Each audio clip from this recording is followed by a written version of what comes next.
Je vais vous poser une question, vous aurez une seule chance de bien y répondre, donc faites attention. Est-ce que vous avez passé une bonne journée? Oui. Merci. Alors, j'ai aussi passé une bonne journée avec les Avengers, les pompiers, les pirates, etc. Je voulais vous partager un chiffre, c'est 95%. 95%, c'est la probabilité que vous avez de rentrer chez vous et de ne rien faire. Parce qu'en fait, quand on va à une conférence, souvent on se comporte comme si on rentrait, que on prend des notes, que les notes allaient prendre vie et allaient faire les choses à notre place. Et en fait, malheureusement, c'est pas le cas. Et donc, ce que je voulais partager avec vous, c'est comment on peut lever les 3 barrières mentales qui nous empêchent de mettre en action.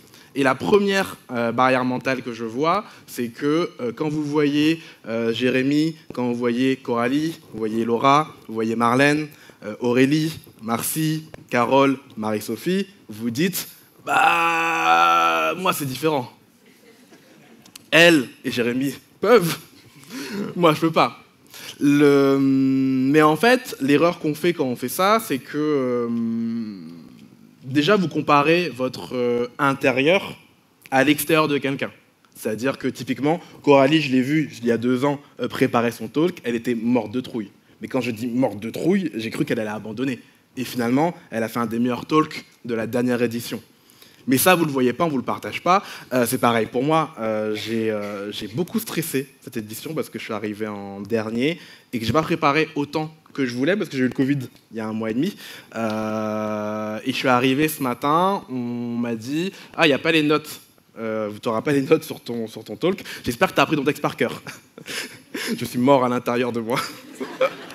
Et du coup, j'ai passé 10 minutes aux toilettes pendant qu'Aurélie faisait son talk. Du coup, j'ai pas vu le talk d'Aurélie, désolé. Mais ça, normalement, je vous raconte pas. Et du coup, pourquoi je vous raconte ça aujourd'hui? C'est que pour que vous ayez bien conscience qu'il y a une grande différence entre déjà l'intérieur et l'extérieur, aussi entre votre moment où vous en êtes et le moment de la personne. Typiquement, Coralie, ça fait 20 ans qu'elle est dans le recrutement. Évidemment, vous n'allez pas vous comparer à son expérience si vous êtes au tout début. Vous vous comparez à elle quand elle commençait. Surtout que les gens ont tendance à raconter l'histoire une fois qu'ils l'ont vécu. Donc tout a l'air cohérent une fois qu'on l'a vécu. Et point hyper important, et pourquoi je vais raconter mes histoires aux toilettes, c'est pour vous dire que tout le monde a peur. En fait, tout le monde a peur, la peur ne disparaît jamais. Ce qu'il faut apprendre à faire, c'est agir malgré la peur. Et je dirais même que souvent la peur, c'est une bonne boussole sur ce que vous avez, enfin ce qui est important pour vous. Si vous avez peur, probablement qu'il y a un truc qui est important pour vous, en adéquation avec vos valeurs, parce que souvent quand un truc n'est pas en adéquation avec vos valeurs, vous avez plutôt la colère que la peur. Donc la peur, c'est une bonne boussole.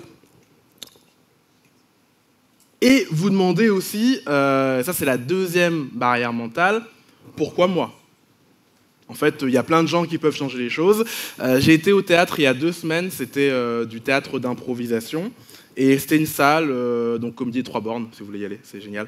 Ça s'appelle Pop Fiction, le spectacle. Et il y a 30 personnes à tout casser dans la salle. Et j'avais mon voisin qui n'arrêtait pas de dire, donc entre chaque scène improvisée, il y avait un noir, enfin on éteignait les lumières. Et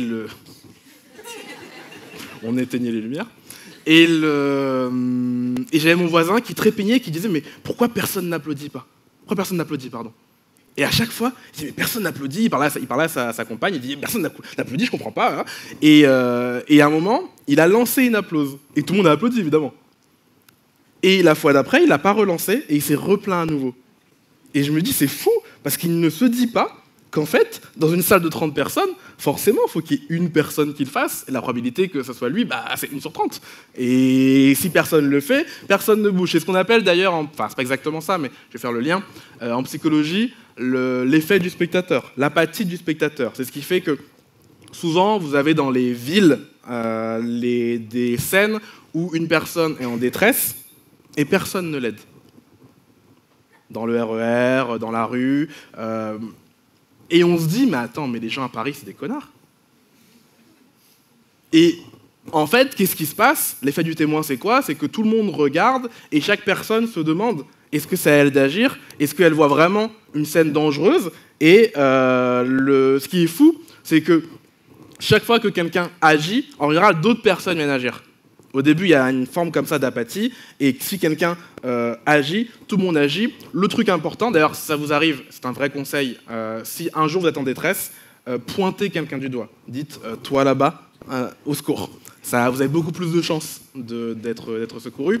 Autre chose, c'est que souvent, les gens vont plus agir quand ils se connaissent déjà entre eux, plutôt que quand ils sont une personne dans la foule. Moi, une des rares fois où j'ai agi, parce que j'étais d'ailleurs dans le métro avec ma meuf, il s'est passé un événement, un mec s'est pris une patate, mais vraiment de l'enfer, et je crois qu'il allait mourir, et tout le monde s'est mis à courir.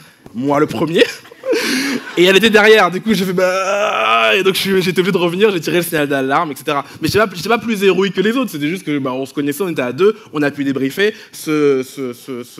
en parler ensemble, se motiver et y aller. Alors pourquoi je vous raconte ça? Parce qu'en fait, il y a plein de scènes, et je le vois souvent avec mes élèves, où il y a un manager, par exemple, qui va faire une demande ouvertement discriminante. Et les élèves viennent me voir en me disant « mais je dois faire quoi ?» Et je leur dis « bah dis-lui non ». Ils me disent « oui, mais c'est pas à moi, ma manager, elle pourrait dire. » Oui, elle pourrait dire.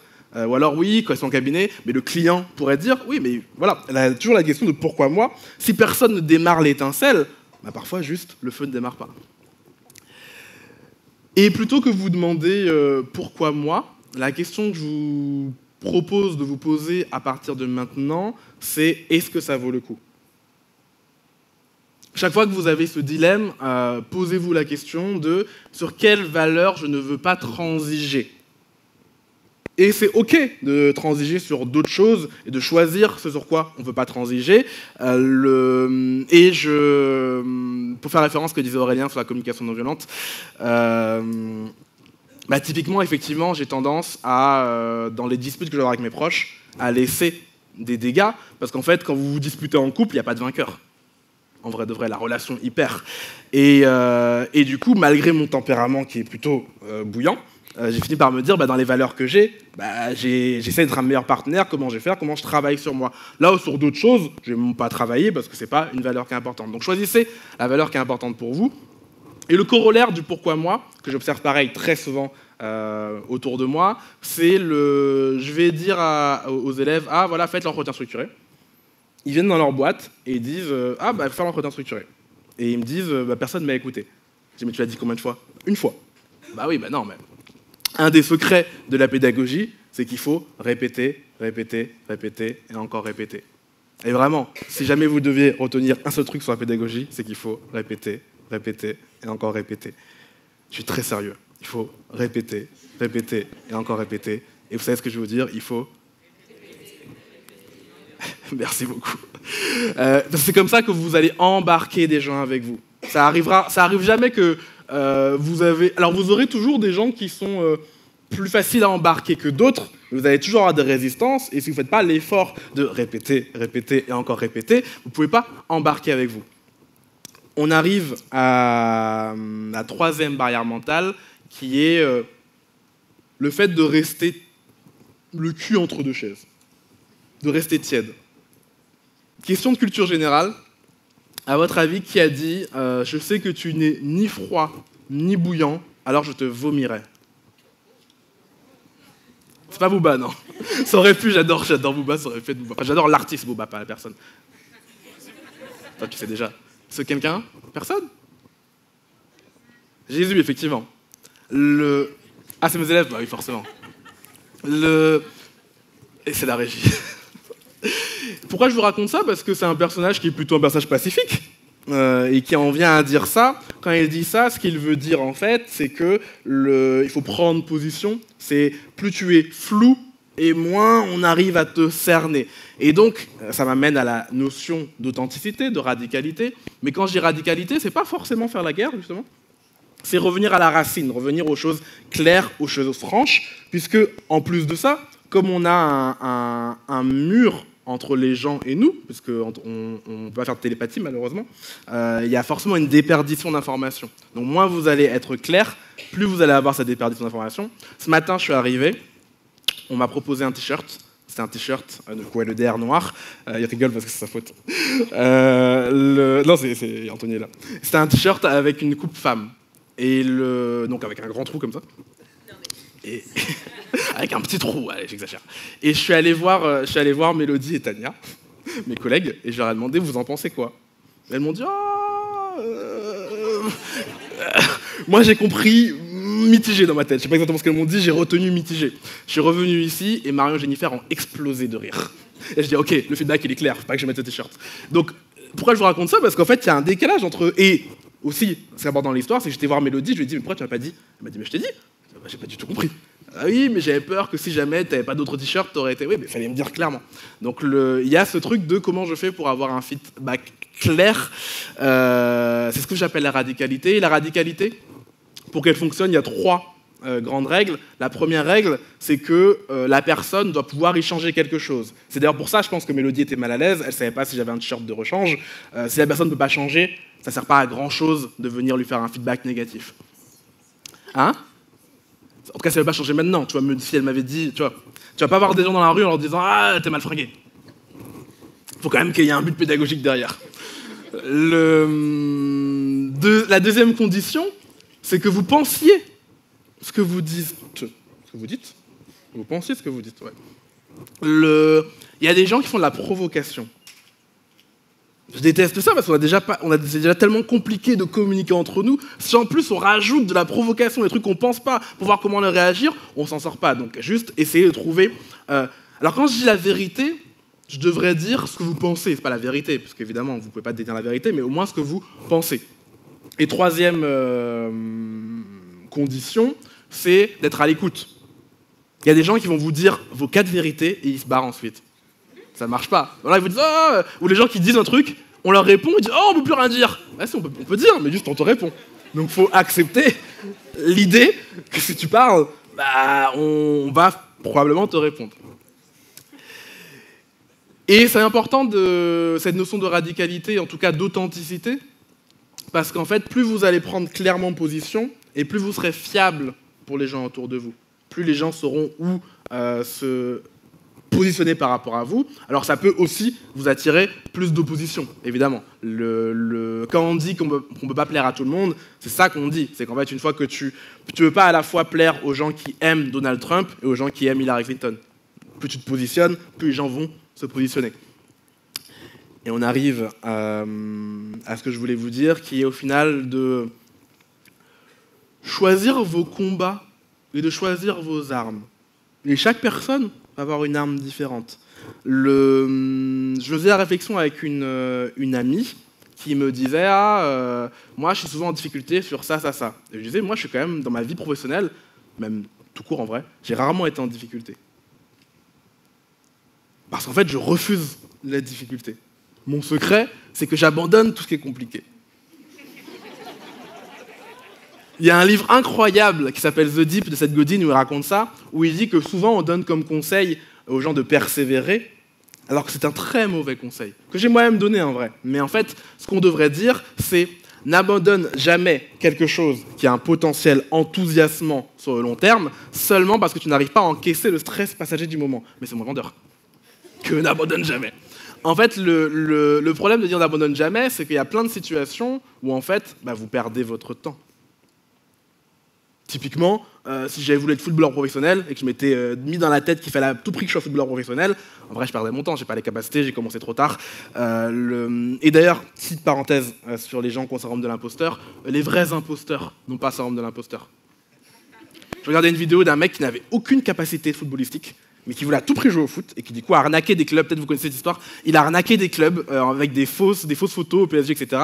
Il a fini par jouer sur des terrains, il était nul, on l'a viré à chaque fois. Et ce qui est fou, c'est que la conclusion qu'il retire de ça, c'est suis ton instinct, n'abandonne jamais. Je me dis, t'es sérieux mec, t'es un escroc. Donc oui, il y a effectivement des choses à abandonner, à vous de choisir ce que vous allez abandonner, les abandonner de manière stratégique. Je vais vous demander une chose, de fermer les yeux. Pour de vrai, je vous vois pas fermer les yeux. Ferme les yeux, je te vois. Ferme les yeux. On va méditer. Prends une grande inspiration. Non, je rigole, je t'embête. Fermez les yeux, repensez. On va essayer de se reparcourir mentalement tous les talks qu'on a fait. Et vous allez essayer de retenir une idée phare dans chaque talk. Alors si vous avez des notes, vous avez besoin de relire les notes. En fait, ouvrez les yeux pour ceux qui ont besoin des notes. Repensez au talk qui a commencé Jérémy. Qu'est-ce que vous en avez retenu ? Essayez de penser au talk de Marie-Sophie. Qu'est-ce que vous en avez retenu? Ensuite, on a eu le talk de Aurélie ou Marcy. Marcy, pareil, qu'est-ce que vous en avez retenu? Le talk d'Aurélie, qu'est-ce que vous en avez retenu? Le talk de Laura. Le talk de Carole. Celui de Marlène. Et celui de Karl et Coralie. Vous allez réfléchir à ces idées phares. Vous allez en oublier 7 sur les 8. Et vous allez en choisir une, juste une idée que vous pensez que vous pouvez appliquer dès demain. C'est fait? Pas du tout? Oui, non? Moitié? Encore 10 secondes? Ok, maintenant vous allez recommencer. Sauf que vous allez essayer de réfléchir à quel était le talk dont l'action vous faisait le plus peur. Et ma question, c'est est-ce que c'est la même que l'action que vous avez retenue ou pas? Si ce n'est pas la même, je vous propose de d'abord faire l'action qui vous fait le moins peur, et après de faire l'action qui vous fait le plus peur.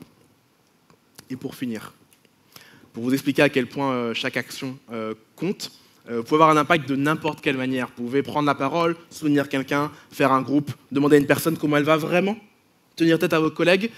Et j'ai reçu un message, le temps de le sortir. Il y a quelques années, j'ai fait une panne d'écriture. Parce qu'en vrai, j'avais fait un talk, j'avais écrit un article sur les relations libres, qui avait eu un boucan tel que déjà on avait appelé Laurent Bourrois, mon boss de l'époque, pour lui dire de me virer.